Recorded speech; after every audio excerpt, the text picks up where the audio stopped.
ഇന്ന് തന്നെ ഡൗൺലോഡ് ചെയ്യൂ. കാണൂ നിങ്ങളുടെ ഫേവറേറ്റ് ഷോസ്. മോളെ,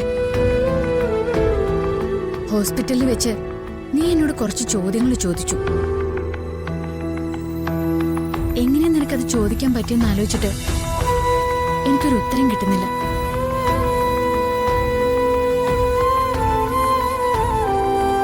ആദിയുടെ സ്നേഹം നിന്നിൽ നിന്ന് ഞാൻ തട്ടിപ്പറിച്ചതാണോ?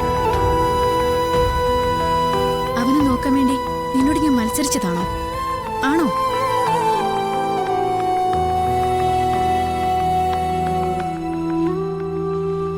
അവൻ കുഞ്ഞായിരിക്കുമ്പോ എടുത്ത് നിന്റെ കയ്യിൽ കൊണ്ടുവന്ന് വെച്ചിട്ടില്ലേ ഞാൻ? അവനൊന്ന് ഉറക്കം പറഞ്ഞിട്ടില്ലേ ഞാൻ? അപ്പോഴൊക്കെ നീ ഒഴിഞ്ഞു മാറില്ലാതെ എന്താ ചെയ്തിട്ടുള്ളത്? ഒരിക്കൽ അവൻ പനിച്ചു വരച്ച് കിടന്നപ്പോ കുറച്ചുനേരം ഒന്ന് അവന്റെ അടുത്ത് ഇരിക്കാമോ എന്ന് ഞാൻ ചോദിച്ചു. അപ്പൊ നീ പറഞ്ഞത് ഓർമ്മയുണ്ടോ? എനിക്കതിനെ കണ്ടൂടാന്ന്.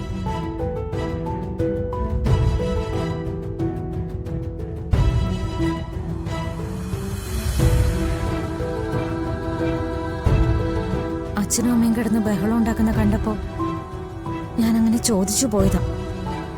സോറി. നീ സോറി ഒന്നും പറയണ്ട. ആരെന്ത് ബഹളം ഉണ്ടാക്കിയാലും ചോദിക്കുന്നത് ഈ നിത്യേച്ചിയോടാണെന്ന് ഒന്ന് ആലോചിക്കായിരുന്നില്ലേ നിനക്ക്? അതെന്റെ നെഞ്ചില് കുത്തിക്കൊള്ളുന്ന് അറിയായിരുന്നില്ലേ നിനക്ക്? ഒരാളുടെ സന്തോഷം തട്ടിപ്പറിക്കാൻ ഞാൻ ആഗ്രഹിച്ചിട്ടില്ല.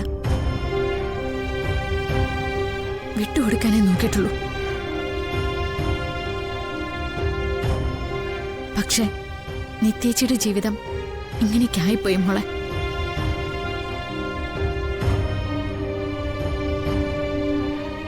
ആദ്യം നിന്റേതാണ്. നീ പ്രസവിച്ച മോന.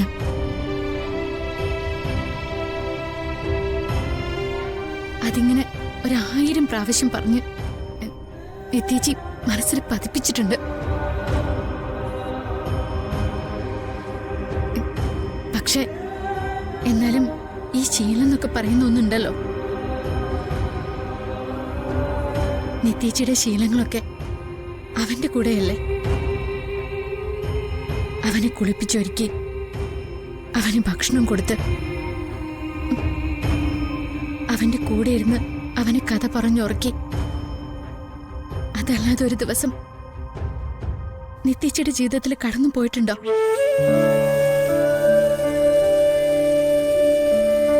വല്ലാതെ സങ്കടം തോന്നിയതുകൊണ്ട് ഞാൻ പറഞ്ഞേ ഉള്ളൂ.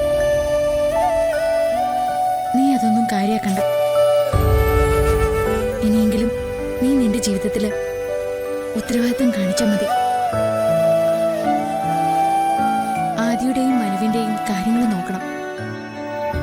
അമ്മയെക്കൊണ്ടും അച്ഛനെ കൊണ്ടും നല്ല മരുമകളാണെന്ന് പറയിപ്പിക്കണം.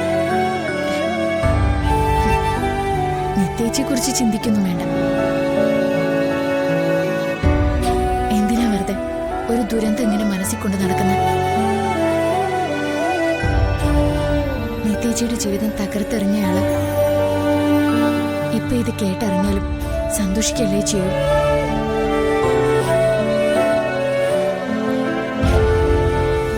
മധുര നൊമ്പരക്കാറ്റ്